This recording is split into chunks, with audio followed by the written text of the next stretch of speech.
All right, here we go with chapter 11. Murder weapon to go.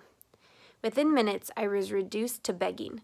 But Miss Lana, I gotta get to the crime scene, please. Sorry, sugar, she said, lining up the salt shakers. It's not safe for you to go out alone. She reached beneath the counter and dangled a gold shopping bag from her fingertips. I forgot this last night, she said, smiling. Go ahead, open it. If Miss Lana doesn't take me to Charleston with her, she always brings me back something when she comes back.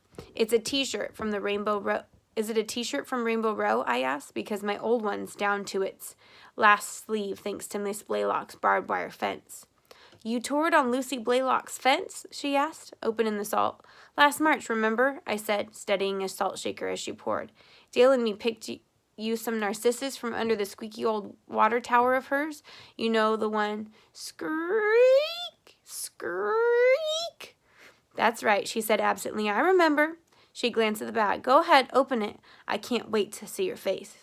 I tugged the bag's corner, and a green scrapbook spun across the counter. For your autobiography, she said, flipping it open.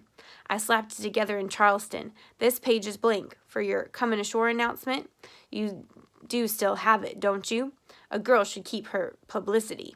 I nodded, and she turned the page. This is the story of the Colonel's crash, and these articles are from the old Tupelo Times. The cafe's grand opening, our housewarming, your kindergarten graduation. Here's Cousin Gideon going to court. He's handsome, I said, even in handcuffs. And here's the Colonel. I leaned over the book. A young colonel sat at a table, camo-clad and scrawny.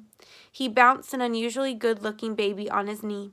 Behind them, an open suitcase spewed baby things across the table.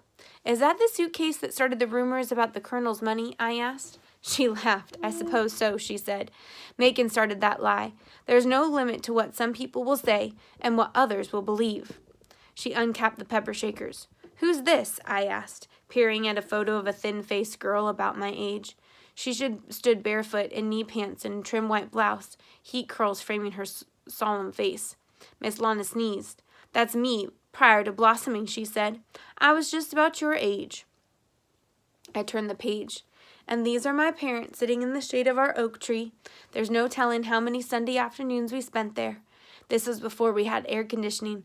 100 degrees, 103. Her quiet laugh sounded the way she looks without her makeup. All of us sitting and talking and moving with the sun. I studied her parents' faces, strong faces with eyes that peered straight into my heart. I wondered if my own people would look into my heart too. Your people have kind faces, I said. I wish I'd known them. I do too, sugar, she said. They would have loved you. She flipped the page, and here's where I discovered the drama club and came into my own. It was the girl from the first photo, only shinier, putting on makeup, standing in a spotlight, holding a bouquet of roses. Always remember Bill's advice, she said. Bill Watson? At the hardware store?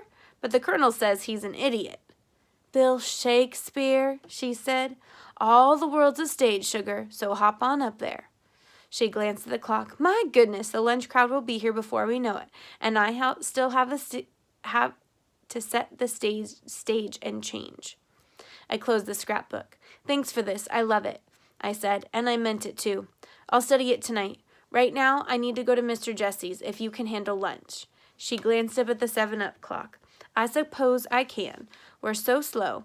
If I need some help, I can ask someone. But you're not to go alone, Mo. I mean it. Be patient, she said. Someone will drop in for a glass of tea and offer you a ride. She glanced outside as I picked up a few order pads to hold my clues.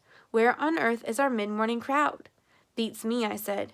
It took me about 15 minutes to find out. As I unloaded my bike from the back of Redneck Red's truck, I saw half the town milling around the top of Mr. Jesse's tree-lined drive. Hey, Skeeter, is my competition here yet? I asked, looking toward Mr. Jesse's house. Skeeter nodded. Star and 2 plainclothes cops, a young guy and a dark-haired woman of undetermined age. Skeeter has a good eye for detail. They've been in there about an hour, to the best of my knowledge. I surveyed the crowd. The cafe's customers stood in dwindling patches of shade, asking questions, making up answers, and passing them along as fact. Star says he'll arrest anybody that crosses his crime scene tape, Skeeter added. Sal darted out of the crowd with 2 bottles of icy water and handed one to Skeeter. "Hey, Mo," she smiled, her gray eyes shy and hopeful. "Where's Dale?" "Grounded," I said. "Maybe for life." Maybe just as well," Skeeter said, cutting her eyes toward Attila and her mother, who had set up chairs by the crepe myrtle. Attila had crossed her arms and slouched in her chair, scowling. I zeroed in on Mrs. Simpson, pitch-faced, shrill, beige, as she closed their cooler. "I don't care whether you want to or not, Anna," she was saying. "Our family sings, and you will too. You just need to get over being self-conscious." I smiled at Attila, who turned an unflattering shade of red. "I'll try, Mother," she said, her voice loud. "At least I know who our family is and what we do." Her mother glanced at me and hid a smile. "I hate Anna Celeste." "Hey, Mo," Thess said, wandering by. "Have you found Spitz yet? Because he's mostly an inside cat. We got an 80% chance of rain tonight, plus he's a very finicky eater. He only likes canned." "We're on it, Thess," I said. "But you're right. The first 24 hours are critical." He nodded and wandered back into the crowd. I scanned the rambling drive. Mr. Jesse's old Tahoe had crushed the gravel to silver-gray dust. Grass crept hungry and thin along the path's ragged center line. Star's stark yellow crime scene tape looked out of place, stretching across the drive and meandering through the pines. "How far does that tape go?" I asked. "All the way around Mr. Jesse's down the creek." "That's alleged," Skeeter said quickly. "I ain't seen it myself. In North Carolina, waterways belong to the people, which is probably why they stopped at the creek." I nodded, but it was news to me. "It's almost dinner time," Sal said, easing into the shade. "Are y'all going to cater out here? Folks won't want to leave until Star heads out." "That's right," Skeeter said. "They'll be hungrier for information than for Miss Lana's special." An idea sat down before me, fat and sassy as the brainless cat. "Sure, we can cater a crowd this big," I grinned. "You two want a free lunch?" Skeeter's eyes became guarded. "I don't know. I'm not personally hungry." Skeeter's negotiation skills are legendary. "It's not so much as a free lunch I'm offering as it is a Wonder Bread retainer of sorts," I said, and she perked up. I handed them order pads from my bike basket. "Canned drinks and burgers only, fries if they beg. $1 per item. Take the orders to Miss Lana and I'll handle it from there. If I ain't back with the eats by 12:30, tell them the cater's been canceled and they have to go to the cafe." "Deal," Sal said, as an orange cat slunk out of the underbrush, pale gray feathers stuck to his round face. Somehow, he didn't look like such a finicky eater to me. "Hey, Thess, here's your cat," I called, courtesy of Desperado Detectives. I pushed off and pedaled down the highway, zigzagging to keep in the shade as I raced the length of Mr. Jesse's property. I ditched my bike in a ramble of honeysuckle by the creek, tucked my last order pad into my pocket, double-tied my plaid sneakers, and scanned the bank for water moccasins. Water moccasins are a type of poisonous snake that live in the water. Yeah. The warm water crept to my knees as my foot sank into the soft creek bed and I stepped forward, mud slurping at my shoes. Slipping past the bay tree where Star had tied his crime tape, I headed for the bend just below Mr. Jesse's. I froze as Star's voice sliced through the honeysuckle. "Ben, try over here." I peered between two tupelo branches. Star's deputy stood in chest-deep water. Even in a wetsuit, he looked strong. I took out my pad. "Deputy Ben," I wrote. "Muscles." Ben sloshed toward Star on the pier. "Water's awfully muddy," he said, "but if the murder weapon's here, I'll find it." As he adjusted his mask and slipped beneath the water's dark surface, a woman stepped out of the shade 30 yards downstream. "Hey," she shouted, "I got another set of footprints over here." "Good, Marla," Star called. "Which way are they headed?" I wrote, "Deputy Marla," loud. "Into the woods. Looked like they might be a boy's," she said. "Size 5, Nike sole." My heart tilted. Dale's prints. "Make a mold," Star shouted. "Then see where they lead." Ben surfaced. "More trash," he said, slinging an old reel up on the dock. "Couple more dives and we'll trailer Jesse Tatum's boat."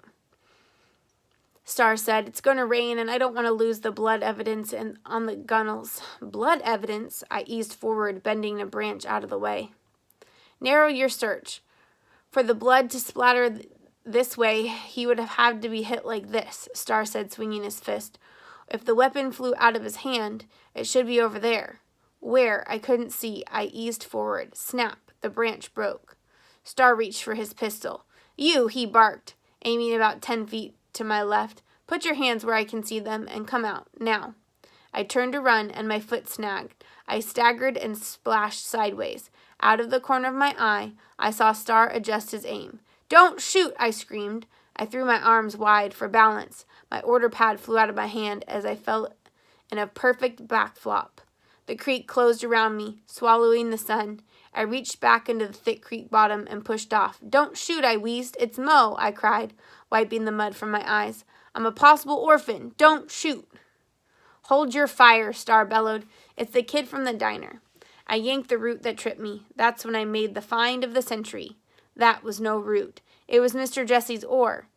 And was that water glistening on its splintered blade, or were those bloodstains? Star splashed to me. "Mo LeBeau, what are you doing at my crime scene?" I smoothed my shirt and grabbed my soggy clue pad as it drifted by. "Good day, detective," I said, keeping my voice professional, as I pushed the oar toward him. "Here's your murder weapon." He grabbed the oar. "What the—" "Mr. Jesse's oar," I said. "He carved the handle last winter to fit his hands." I stood upright, pen poised, the way Miss Lana taught me. "Welcome to the cafe's cater division," I said. "Have you made your luncheon selection, or do you need more time?" That's the end of chapter 11.